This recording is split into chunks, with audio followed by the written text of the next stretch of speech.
Saudara, guna mengembangkan karakter khususnya pendidikan agama perlu ditanamkan sejak dini kepada anak, sehingga ke depan mereka mampu menerapkannya dalam kehidupan sehari-hari. Anak-anak menjadi tanggung jawab orang tua, sehingga pemahaman mereka terhadap agama harus dikembangkan sejak usia dini. Bagaimana agar anak tidak hanya memahami, tetapi juga mampu menerapkannya dalam pergaulan dan kehidupan sehari-hari.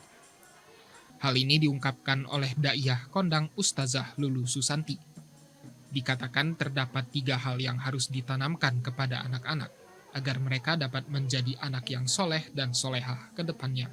Seperti cinta kepada kitab suci Al-Quran. Ada hadis Rasulullah SAW tentang pendidikan. Adibu auladakum ala talatin hisolin. Didiklah anakmu 3 perkara.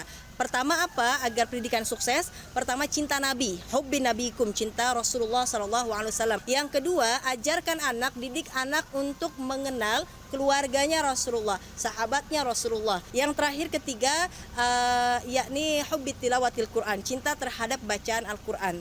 Jangan sampai Quran jauh, maka ini yang mengakibatkan lupa dari agama. Sementara itu, salah seorang jemaah masjid berharap kegiatan tausiah dapat meningkatkan kesadaran orang tua dalam mendidik anak mereka. Saya berharap semoga anak-anak beserta ibu-ibu mengerti cara mendidik anak berdasarkan agama dan tahu yang mana halal dan haram untuk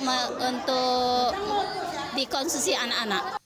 Selain tausiah, anak-anak juga dapat diberikan pemahaman terhadap agama dengan cara yang menghibur seperti bercerita.